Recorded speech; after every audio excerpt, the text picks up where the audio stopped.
¿qué tal? Bienvenidos al Noticiero Científico y Cultural Iberoamericano, NSC. Aquí exploraremos el poder transformador del saber y la cultura en Iberoamérica. Acompáñenos en esta travesía respaldada por la Asociación de Televisiones Educativas y Culturales Iberoamericanas, ATEI. Esto es lo más relevante de la ciencia y la cultura en Iberoamérica. Cielos despejados, mínima contaminación lumínica y una estabilidad atmosférica excepcional, además de una política de fomento a la astronomía, son algunos de los factores que han consagrado a Chile como un auténtico santuario astronómico. Hagamos un recorrido por el inventario astronómico del país austral. Al norte de Chile, en pleno corazón del Valle del Elqui, puerta principal del desierto de Atacama, están los cerros Pachón y Tololo, dos imponentes montañas que se miran una a la otra y en donde se encuentran 4 grandes observatorios astronómicos que atesoran los telescopios que generan mayor impacto científico del hemisferio sur. Así lo dijo Alejandra Boyd, directora en Chile de la Asociación de Universidades para la Investigación en Astronomía Aura de Estados Unidos, que construye y opera telescopios y observatorios para la Fundación Nacional de Ciencias de Estados Unidos y la NASA. Uno es el Cerro Tololo, que es el más antiguo, fue el primero de los cerros donde se hicieron instalaciones científicas de Aura. Donde está nuestro telescopio, nuestro primer telescopio de 4 metros, que es el Víctor Blanco, que es el más antiguo, que lleva casi 50 años de operación muy productiva. Y un segundo cerro al frente de Tololo, que es el Cerro Pachón, donde están nuestras instalaciones más nuevas. Entonces ahí van a poder ver Gemini, que es nuestro primer 8 metros, tiene 8,1 metros, SOAR, que es otro telescopio de 4 metros, mucho más moderno que el Víctor Blanco, y nuestro, por supuesto, emblemático nuevo telescopio en construcción, el Vera Rubin. Además de unas condiciones climáticas y atmosféricas idóneas para la astronomía, por el clima árido, los cielos despejados y la baja contaminación lumínica del norte, Chile ofrece ventajas políticas, económicas y sociales para el desarrollo y sustentabilidad de esta ciencia. Pero que han permitido la sustentabilidad de estas grandes inversiones de países extranjeros en instalaciones científicas en el país.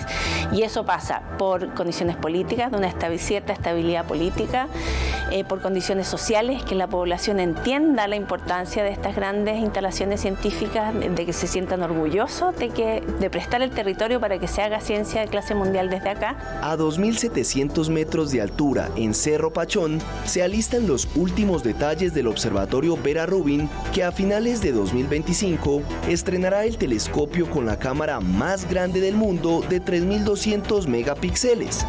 20 kilómetros al noroeste, el Cerro Tololo, de 2.200 metros, alberga el telescopio Víctor Blanco, que comenzó a operar en 1976, y otros más de 20 proyectos de observación de distinta índole y tamaño.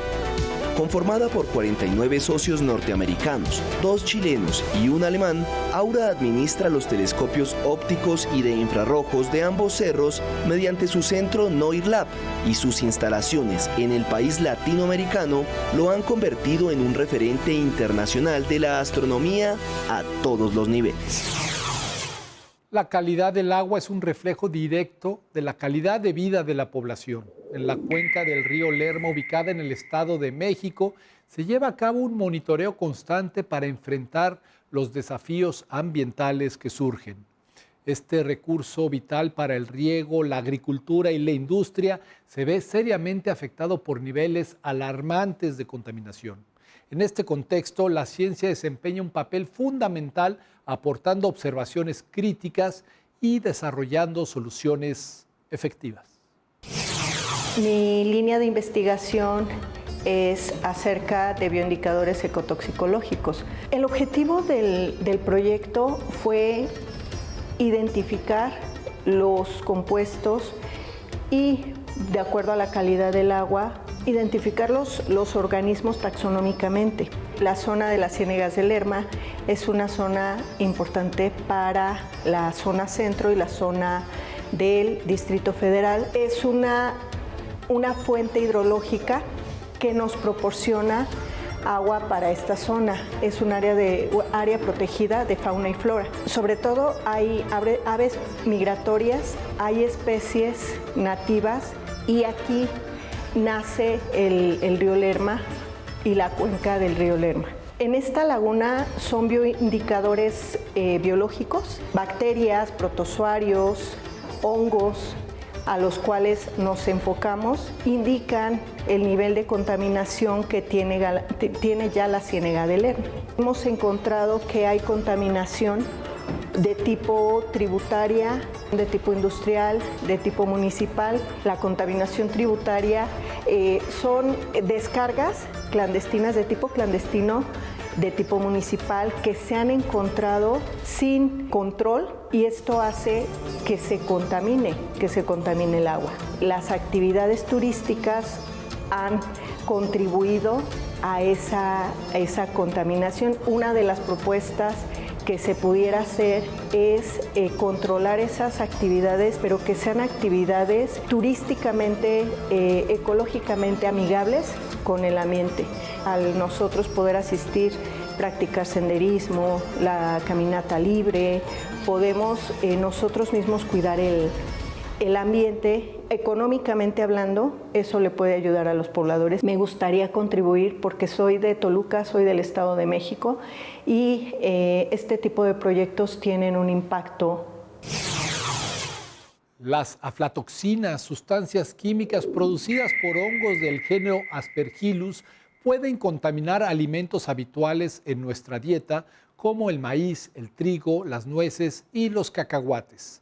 Dada su toxicidad y potencial carcinogénico, es crucial adoptar medidas preventivas en el consumo de estos productos, tal como se recomienda a continuación.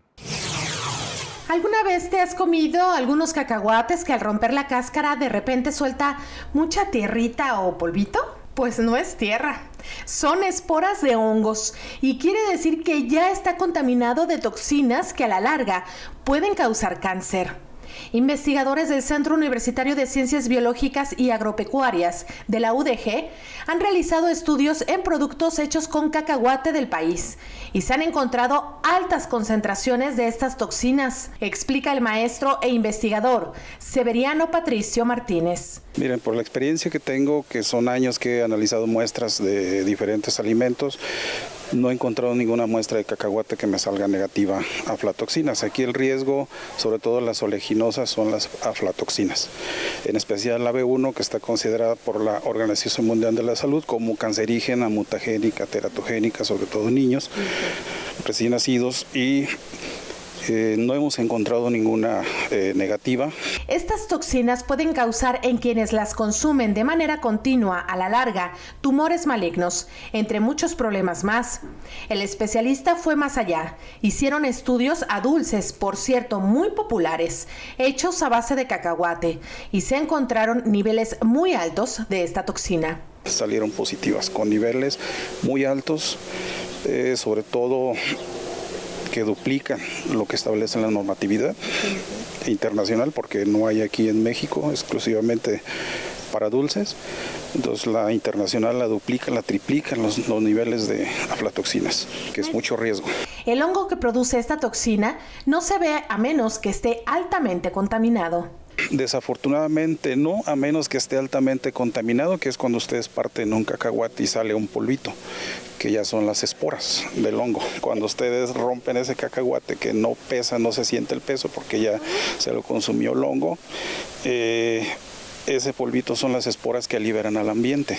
Una de las conclusiones de este estudio es que prácticamente el cacahuate del país está contaminado por estas toxinas provocadas por los hongos que atacan a los cacahuates, pero también se han encontrado en otras oleaginosas como las nueces, almendras, pistaches e incluso el maíz. Para el Noticiero Científico y Cultural Iberoamericano, Rocío López Fonseca. Createi, el destacado certamen de audiovisuales, vuelve este año para iluminar las innovaciones en ciencia y cultura. Este evento clave congrega a creativos de Iberoamérica para difundir sus trabajos científicos y culturales mediante poderosas narrativas audiovisuales. No se lo pierda. Participe. CREATI, el certamen audiovisual iberoamericano de divulgación cultural y científica, ya plenamente consolidado, llega a su cuarta edición premiando la creatividad e innovación de las producciones audiovisuales iberoamericanas estrenadas o dadas a conocer en 2023. Los principales objetivos del certamen son actuar de referente cultural y social para promocionar a los creativos y profesionales de la industria audiovisual iberoamericana y fomentar la calidad y el rigor de la comunicación científica y cultural. La participación es gratuita y los relatos premiados tendrán una dotación económica inicial y la opción de ser multidifundidos por las principales ventanas del espacio audiovisual iberoamericano. Las categorías de esta cuarta edición de CREATI darán prioridad a la comunicación educativa, científica y cultural y a aquellos programas procedentes de canales nacionales, regionales o universitarios que divulgan la ciencia y la cultura. El acceso a la convocatoria se podrá realizar tanto desde corporaciones o medios audiovisuales de comunicación pública como por profesionales independientes iberoamericanos. El plazo de recepción de obras se abrirá el 24 de enero de 2024 y terminará el 31 de marzo de 2024.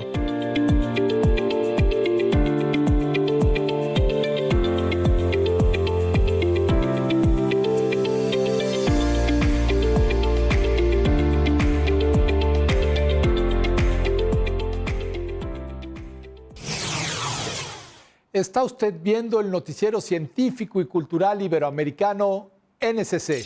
Visite nuestras redes sociales, somos @NSC Iberoamérica.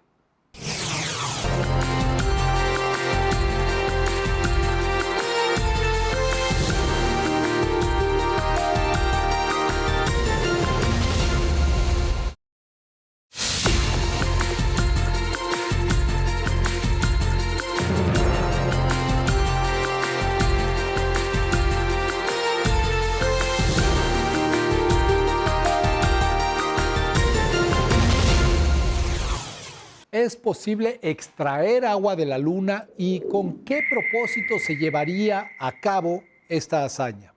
Este logro no solo sería un hito en la exploración espacial, sino que también abriría nuevas posibilidades para la sostenibilidad de misiones a largo plazo en el espacio. Una experta de la NASA nos desvela los avances tecnológicos y científicos que podrían hacer realidad la extracción de agua lunar.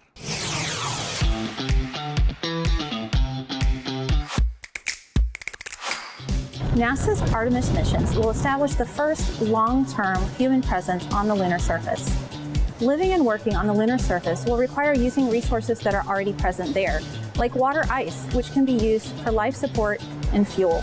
The Polar Resources Ice Mining Experiment 1, or PRIME-1, will be deployed to the lunar South Pole by our commercial lunar lander partner, Intuitive Machines. PRIME-1 is intended to drill for water on the lunar surface. PRIME-1 is the combination of two instruments, a drill built by Honeybee Robotics called Trident, which stands for the Regolith Ice Drill for Exploring New Terrain, and the Mass Spectrometer Observing Lunar Operations, or MSOLO, which is a commercially available mass spectrometer from our industry partner Inficon that we have modified for operation in the harsh space environment.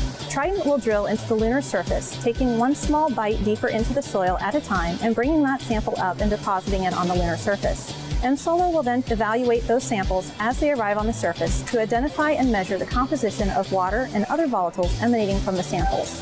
The objective of PRIME-1 is to inform NASA's plans for mining resources on the lunar surface, as well as mission operations for a future NASA lunar rover mission called Viper. So how will we extract water on the moon? The PRIME-1 mission will set the foundation for future resource utilization on the moon, a key component for the success of upcoming Artemis missions, as well as expanding human exploration of our solar system.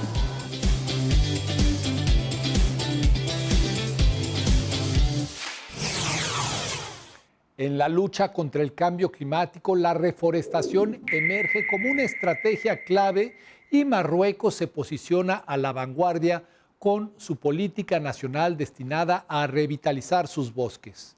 Estos ecosistemas juegan un papel crucial en la absorción de CO2, prevención de la erosión y conservación de la biodiversidad. Pero recuperarlos no es tarea fácil. Marruecos trata de recuperar sus bosques azotados por la sequía y el pastoreo excesivo con la plantación de 50.000 hectáreas de árboles al año.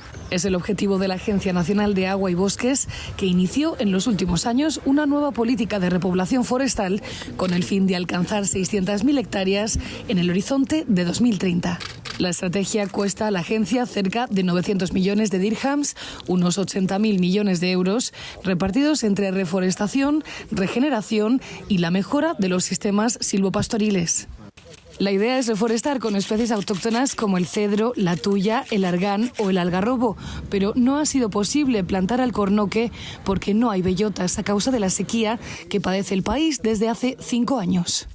En su lugar, en Mámora, considerado el mayor alcornocal del mundo, los efectivos de la agencia plantaron pino resinero y eucalipto, algo que ha encontrado opositores entre los expertos que no están de acuerdo en plantar especies no autóctonas y que consuman mucha agua, como es el caso del eucalipto. La forma Urbis era un mapa de mármol que detallaba la majestuosa topografía de la antigua Roma en el siglo III después de Cristo. Sus vestigios son un testimonio invaluable del esplendor urbano de aquel tiempo. Una reproducción será expuesta por primera vez en la capital italiana, ofreciéndonos una ventana al pasado. Los restos de la forma Urbis, el gigantesco plano urbano de la antigua Roma esculpido hace casi 2 milenios, fueron expuestos este jueves por primera vez en los últimos 100 años, sobre una instalación que los hará comprensibles para el visitante. Se trata de un vestigio excepcional y único para Roma y el mundo, celebró en la presentación el alcalde romano, Roberto Gualtieri. La ciudad eterna abrirá al público desde mañana 2 lugares de excepcional valor, el Parque Arqueológico del Celio, una de las 7 míticas colinas romanas, y el Museo de la Forma Urbis, que reunirá los restos de este mapa hasta ahora guardados en depósitos. Este último museo consiste en una sala cuyo suelo ha sido cubierto por un gigantesco plano urbano de la antigua Roma, sobre el que se han colocado los restos de la forma Urbis que ya han sido identificados por los historiadores y arqueólogos. La forma Urbis es un gigantesco plano de la capital del imperio que indicaba calles, barrios, termas o templos al detalle, mandado realizar por Séptimo Severo entre los años 203 y 211 después de Cristo, y fue colgado en la pared del Templo de la Paz en el Foro Romano. Sus dimensiones eran verdaderamente colosales. El plano, similar a los modernos, medía 18 metros de ancho y 13 metros de alto. Estaba formado por 150 lastras de mármol y representaba una extensión de 13.500 metros cuadrados de la ciudad a una escala de 1 a 240. Una lectura contemporánea de la obra de Caspar David Friedrich nos revela no solo su inmenso poder de influencia, sino también la sensibilidad peculiar de este destacado artista del romanticismo alemán del siglo XIX. El pintor, conocido por sus evocadoras representaciones de paisajes naturales, introdujo un nuevo lenguaje visual en Europa. El caminante sobre el mar de nubes. Esta es una de las pinturas más emblemáticas de la primera mitad del siglo XIX. Su autor, Caspar David Friedrich, está considerado como el artista alemán más importante de su generación.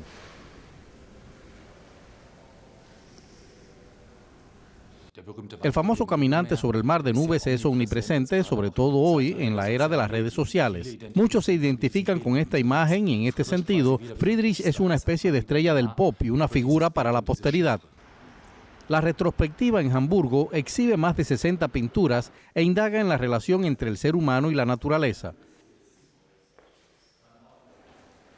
También observa cómo influye el pintor alemán en los artistas contemporáneos en un momento de crisis ambiental.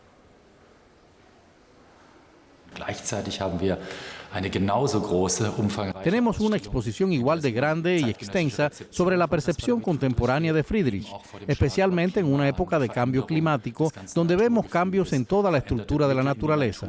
Nuestra visión de la naturaleza ha cambiado y muchas obras recientes hacen referencia a obras de Friedrich para definir esta nueva posición del mundo actual.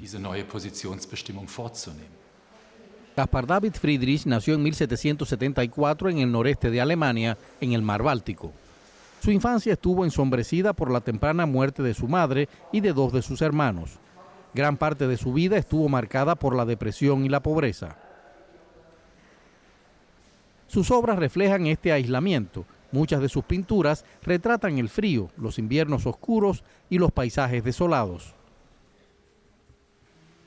Friedrich es uno de los representantes del romanticismo alemán del siglo XIX, un movimiento que buscaba superar la Ilustración, un período caracterizado por la valoración de la lógica, la ciencia y las matemáticas.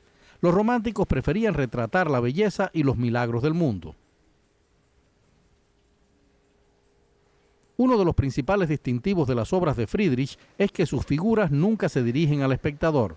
Su mirada se orienta hacia el interior de la pintura.